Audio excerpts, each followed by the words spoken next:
Good morning. My name is Ms. Zawadowski, and I'm going to be reading from this book, Julie of the Wolves by Jean Craighead George. I'm just going to read parts of the book because the chapters are very, very long. They're actually divided into parts. So I'm going to be starting with part 1, Amarok the Wolf. Miax pushed back the hood of her sealskin parka and looked at the Arctic sun. It was a yellow disk in a lime green sky, the colors of 6 o'clock in the evening and the time when the wolves awoke. Quietly, she put down her cooking pot and crept to the top of a dome-shaped frost heave, one of the many earth buckles that rise and fall in the crackling cold of the Arctic winter. Lying on her stomach, she looked across a vast lawn of grass and moss and focused her attention on the wolves she had come upon 2 sleeps ago. They were wagging their tails as they awoke and saw each other. Her hands trembled and her heartbeat quickened, for she was frightened, not so much of the wolves, who were shy and many harpoon shots away, but because of her desperate predicament. Miax was lost. She had been lost without food for many sleeps on the north slope of Alaska. The barren slope stretches for 200 miles from the Brooks Range to the Arctic Ocean, and for more than 800 miles from Canada to the Chukchi Sea. No roads cross it.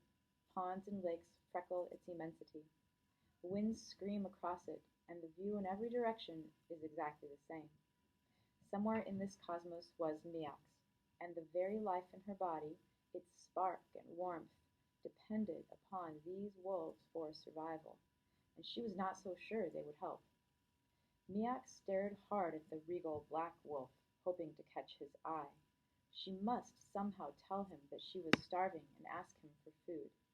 This could be done, she knew, for her father, an Eskimo hunter, had done so. One year he had camped near a wolf den while on a hunt. When a month had passed and her father had seen no game, he told the leader of the wolves that he was hungry and needed food. The next night the wolf called him from far away, and her father went to him and found a freshly killed caribou. Unfortunately, Miax's father never explained to her how he had told the wolf of his needs, and not long afterward he paddled his kayak into the Bering Sea to hunt for seal, and he never returned. She had been watching the wolves for 2 days, trying to discern which of their sounds and movements expressed goodwill and friendship. Most animals had such signals. The little Arctic ground squirrels flicked their tails sideways to notify others of their kind that they were friendly. By imitating this signal with her forefinger, Miax had lured many a squirrel to her hand.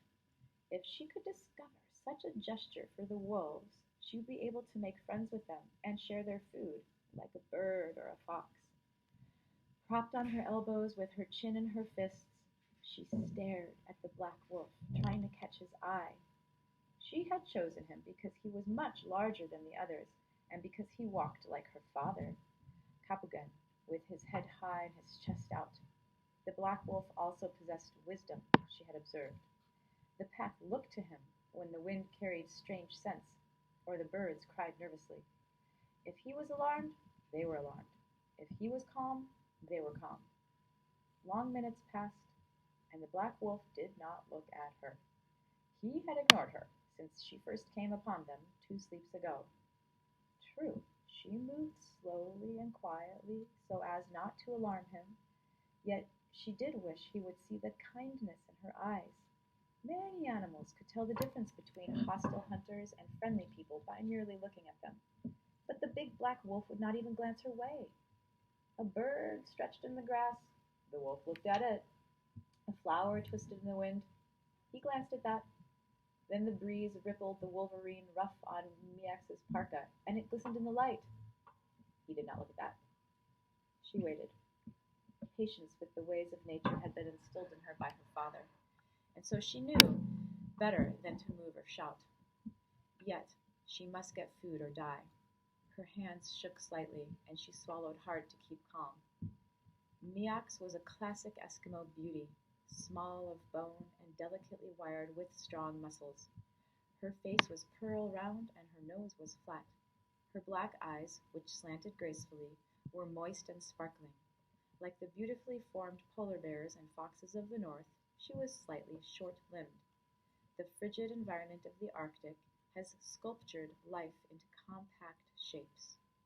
Unlike the long-limbed, long-bodied animals of the south that are cooled by dispensing heat on extended surfaces, all live things in the Arctic tend toward compactness to conserve heat.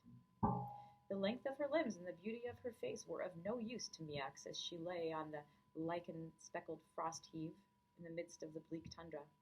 Her stomach ached, and the royal black wolf was carefully ignoring her. Amarok, Ilya, wolf, my friend, she finally called. Look at me, look at me. She spoke half in Eskimo and half in English, as if the instincts of her father and the science of the Gusaks, the white-faced, might evoke some magical combination that would help her get her message through to the wolf. Amarok glanced at his paw and slowly turned his head her way without lifting his eyes. He licked his shoulder. A few matted hairs sprang apart and twinkled individually. Then his eyes sped to each of the 3 adult wolves that made up his pack, and finally to the 5 pups who were sleeping in a fuzzy mass near the den entrance. The great wolf's eyes softened at the sight of the little wolves, then quickly hardened into brittle yellow jewels as he scanned the flat tundra. Not a tree grew anywhere to break the monotony of the gold-green plain, for the soils of the tundra are permanently frozen. Only moss, grass, lichens, and a few hardy flowers take root in the thin upper layer that thaws briefly in summer. Nor do many species of animals live in this rigorous land, but those creatures that do dwell here exist in bountiful numbers. Amarok watched a large cloud of Lapland longspurs wheel up into the sky, then alight in the grasses. Swarms of crane flies, one of the few insects that can survive the cold, darkened the tips of the mosses. Birds wheeled, turned, and called. Thousands sprang up from the ground like leaves in a wind. The wolf's ears cupped forward and tuned in on some distant message from the tundra. Miax tensed and listened too. Did he hear some brewing storm? Some approaching enemy?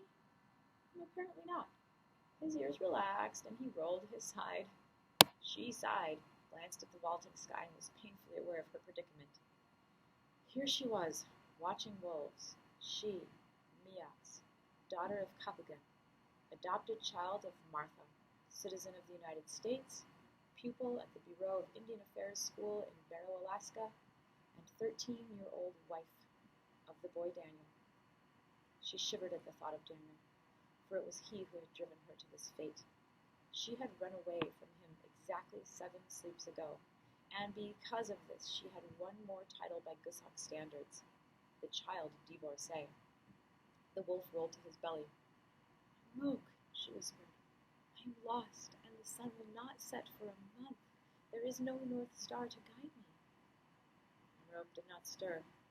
And there are no berry bushes here to bend under the polar wind and point to the south. Nor are there any birds I can follow. She looked up. Here the birds are buntings and larkspurs. They do not fly to the sea twice a day like the puffins and sandpipers that my father followed. The wolf groomed his chest with his tongue. I never dreamed I could get lost, Amarok, she went on, talking out loud to ease her fear. At home on Nunivak Island, where I was born, the plants and birds pointed the way for wanderers. I thought they did so everywhere. And so, great black Amarok, I am without a compass. It had been a frightening moment when 2 days ago she realized that the tundra was an ocean of grass on which she was circling round and round. Now as that fear overcame her again, she closed her eyes. When she opened them, her heart skipped excitedly.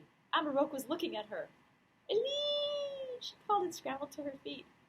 The wolf arched his neck and narrowed his eyes. He pressed his ears forward. She waved. He drew back his lips and showed his teeth. Frightened by what seemed a snarl, she lay down again. When she was flat on her stomach, Amarok flattened his ears and wagged his tail once. Then he tossed his head and looked away.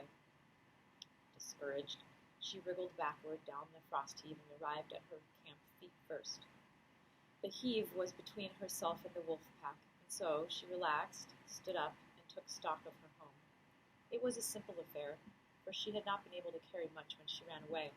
She took just those things she would need for the journey: a backpack, food for a week or so, needles to mend clothes, matches, her sleeping skin, and ground cloth to go under it, 2 knives, and a pot. She had intended to walk to Point Hope. There she would meet the North Star, the ship that brings supplies from the States to the towns on the Arctic Ocean in August when the ice pack breaks up.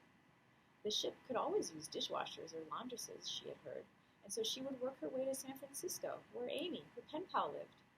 At the end of every letter, Amy always wrote, "When are you coming to San Francisco?"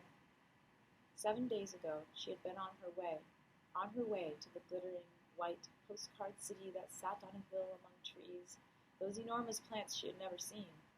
She had been on her way to see the television and carpeting in Amy's school, the glass buildings, traffic lights, and stores full of fruits. On her way to the harbor that never froze, and the Golden Gate Bridge. But primarily, she was on her way to be rid of Daniel, her terrifying husband. She kicked the sod at the thought of her marriage, then shaking her head to forget, she surveyed her camp. It was nice. Upon discovering the wolves, she had settled down to live near them in the hope of sharing their food, until the sun set and the stars came out to guide her. She had built a house of sod, like the summer homes of the old Eskimos. Each brick had been cut with her ulo, the half-moon-shaped woman's knife, so versatile it can trim a baby's hair, slice a tough bear, or chip an iceberg. Her house was not well built, for she had never made one before, but it was cozy inside. She had windproofed it by sealing the sod bricks with mud from the pond at her door, and she had made it beautiful by spreading her caribou ground cloth on the floor. On this she had placed her sleeping skin, a moose-hide bag lined with soft white rabbit skins. Next to her bed, she had built a low table of sod on which to put her clothes when she slept. To decorate the house, she had made 3 flowers of bird feathers and stuck them in the top of the table. Then she had built a fireplace outdoors and placed her pot beside it. The pot was empty, for she had not found even a lemming to eat.